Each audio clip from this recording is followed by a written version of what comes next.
Hey guys, we're gonna give you a summer 2023 update on the pond. Is it full? Let's go find out. So it's probably pretty easy to see from that opening scene that the pond is not full. And here is how you can really gauge it.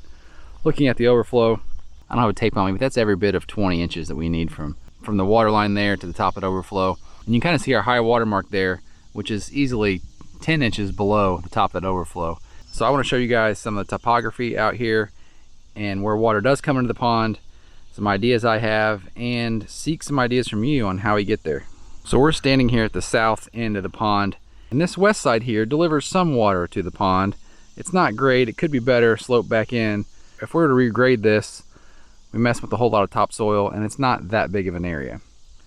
That north end out there, if you'll remember, actually slopes away from the pond. But there's a video we have when we first built the pond and put the berm, which runs behind all those trees back there. All that clay we pulled out of the pond was damming up the water that was trying to leave the pond area and created a second lake. So all this area out here was holding water. Then I came through with the tractor and made this back cut that then channeled all that water into the pond. Now this thing here has done a wonderful job of feeding the pond over the last 4 years. But the problem with this is that it actually sits lower than that overflow. So right now, if it rains heavy, it's getting to the point where it will still feed a little bit, but you can see the water starting to creep back up this. And in the early spring, when that water level was up higher, as you saw in the overflow, the water starts running backwards in here and basically filling this. So a question for some of you out there is, what do I do with this? One thing I thought about doing was damming this back up and putting a retention pool back here for all this water to collect, and then pumping it over the earthen dam. The problem is I don't have electricity out here, and I guess I could put some kind of solar setup, but I don't know if that's the best idea. Ideally, if I could have a check valve here to push that water into the pond and not let it back out, that'd be great, but I don't think I'm gonna have enough water pressure to make that happen. So if anyone has any great ideas, let me know. Can't really use a siphon given that this is sitting lower than the ultimate water level here. And I'll show you right now, that wouldn't work anyway because it's bone dry out here. So in the early spring, this is a marsh. We have ducks out here all the time. You can't take a cart through here. It's just a swampy mess. But now, sitting here in July, it's pretty well dry. You can see I've taken the lawnmower in there and mowed it up a few times. And that's after having over 6 inches of rain this July already. So any solution out here is gonna be rainy season only. We're not gonna be getting a lot of water out of here in the dead of summer. Let me show you a couple other things. This thing's a monster.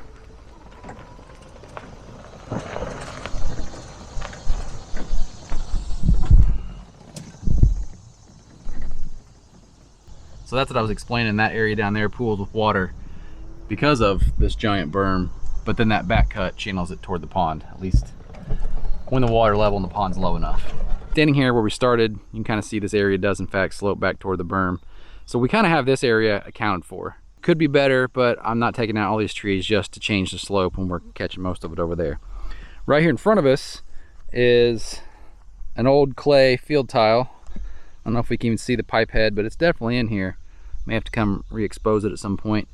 You can see some pieces of clay, but this in the springtime will draw water into the pond as well. There's some busted pipe down here. Right now it's not doing anything. Like I said, despite 6 inches of rain, the ground's just pretty dry, so it's not actively running. That's helping feed some. This side here of the pond, it does kind of fall away just a hair, and so we're not really getting all that water in here. So regrading this side and that far side would help us.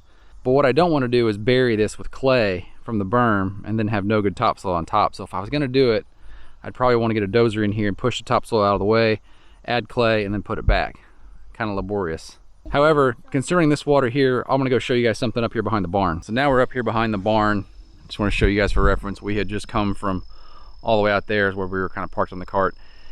This whole side kind of slopes toward this cornfield, and the cornfield kind of does too. So there's kind of a slight little ditch along this tree line here. So a good amount of water does come down behind the barn here and does make its way through this little ditch right here. And I think most of it is actually water off my field and not off of the corn and bean field, which is good because I don't want to have a bunch of fertilizer in it. So if I were to dig a small retention pond here or a pool here, I could pump it out to the pond, and at some point this barn will have electricity and our house is right here as well. So getting power to this wouldn't be the worst. I see this as a pretty viable solution. I'll let you guys help me decide in the comments if you think that's worth it. And standing here in the barn lot, you can see that this entire area is also pretty low. I've built this driveway up quite a bit, and the barn sets high too. And so when we get rains, a lot of water pools right through here and then ultimately makes its way across this drive and down there. So either a retention pond behind the barn, I think, would be a decent idea before it gets into this ravine and runs off, or build some kind of a backstop there that will then force the water around the barn and put some tile in. It would take all this water to maybe a retention pond back that way. And here's a shot of that drainage ditch, if you will. The water behind the barn comes through here, but it does not stand, it does not pool. There's not actively water sitting here that we could siphon or pump up to the pond. Same with the other side of that. This kind of gets a little bigger downstream. I'll go show you a spot there where we can maybe consider pulling water, but why I wouldn't want to do so. So standing back here in the woods now, the overflow sits just behind that golf cart. You can't really see the standpipe, but it comes through here and you can see where the ground's been disturbed. And the exit for the overflow is just beyond that stump there. So there's the pipe head for the overflow. And if you haven't been with the channel for a long time, you might be wondering, well, how's your overflow do you any good if it's capped? Well, it was leaking at one point in time, drawing in water way below the top of the standpipe, so I just capped it. This whole video is about how our pond's not full, so I'm not too concerned that our overflow isn't actively working. It'd be pretty easy to open that up. Right here, though, is the little branch of the stream, or drainage ditch, if you will, that was up by the barn bringing water down. And you'll see a decent little pool of water here. Not the best view, but this right here usually does have at least a little water in it. However, if you see that green piece of pipe right there, that's drainage tile from the cornfield behind us. So the chances of that water coming out of that pipe being very heavy in fertilizer, pretty high. Not something I really want to be pumping in my pond. And again, it's July, so the rest of the bed is pretty dry right now. But we get into September, October, it'll be full. There are some pools down there I definitely could pull from, but them being downstream from that makes me a little bit nervous about putting that kind of water in my pond. So as you can see, I'm starting to run out of options. That's not the best viable solution. I think the best one I have that I've offered up so far is maybe having a pool behind the barn where I could pump water, or even putting a retention pool kind of back here somewhere and pumping water high enough and letting it work its way down to the pond. The only other natural option we have is that there's a larger stream kind of across the neighbor's property. So I'd have to get permission from them to run a line across their property and pull it up this way. The problem is, I don't think a siphon's gonna work. That stream sits much lower than our pond. This is kind of the downfall, guys, of having a pond with no dam. There was no depression here. It was a flat field. We dug a big hole. No dam that's ever gonna leak. So none of those issues or headaches, but we don't have natural flow into the pond. So short of those options, we have maybe 1A and 1B left. Would be to drop a well dedicated to the pond and pump water into this thing. Now if I did that, I'd want to make sure I have it kind of rolling over rocks, maybe create a water feature so that we're adding some oxygen to the pond. In addition to that water being deprived of oxygen, what other things should I be concerned about? The well we currently have for the house is not high in bacterial iron, but my neighbor's is, and should that be of concern? What other issues should I be thinking about if we did that? Also, it wouldn't be cheap. It's going to be pretty expensive to set a well just for this pond, and then the electricity that goes along with it. We could use the well and the well pump from the house. We have a constant pressure system, so I think it'd be fine keeping up. But do I really want that kind of wear and tear on my house well? Not really. Plus, I'm not sure if I have enough GPM to really get it done. By my math, if it ran constantly for a week, I think it'd bring it up about 1 inch a week.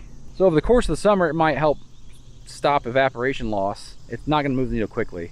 I would need a very high gallon per minute pump, so probably something larger than the 4-inch well that we have. So with all that said, what exactly would you guys do? It's obviously very beautiful as it is right now, but you can imagine when the water starts climbing up that overflow, especially to around where that rope is, how much bigger this thing gets. And you can see the dirt lines on the side.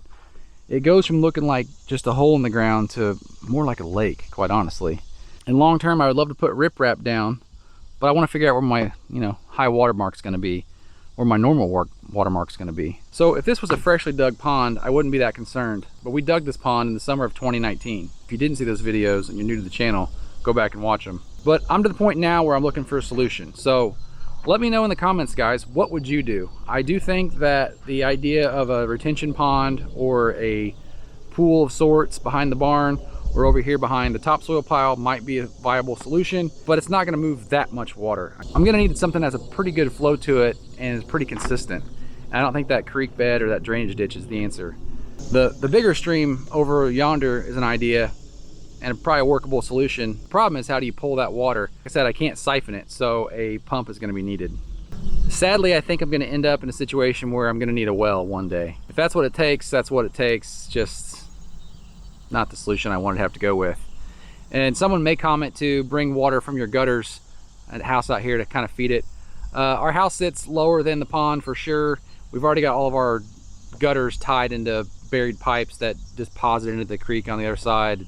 Just not really a workable solution either. So looking forward to seeing what you guys come up with. And if anyone out there has dropped a well specific to a pond, let me know. What issues did you run into? What size well did you drill? How many gallons per minute are you pumping? Those would be good things to know. So like I said, I am certainly not complaining. This pond has been absolutely wonderful. It's beautiful. Come out here with family and friends, enjoy the beach, do a little fishing as the fish start to grow. My goal is just to make it even better for everyone. So let me know your thoughts down below. Hit that subscribe button and follow along to see what we ultimately do. I don't know if I'll do anything yet this year, but it's something that's constantly on my mind as the summer months go on. We just see the pond drop week after week. Time will tell. Take care, guys. We'll see you on the next video.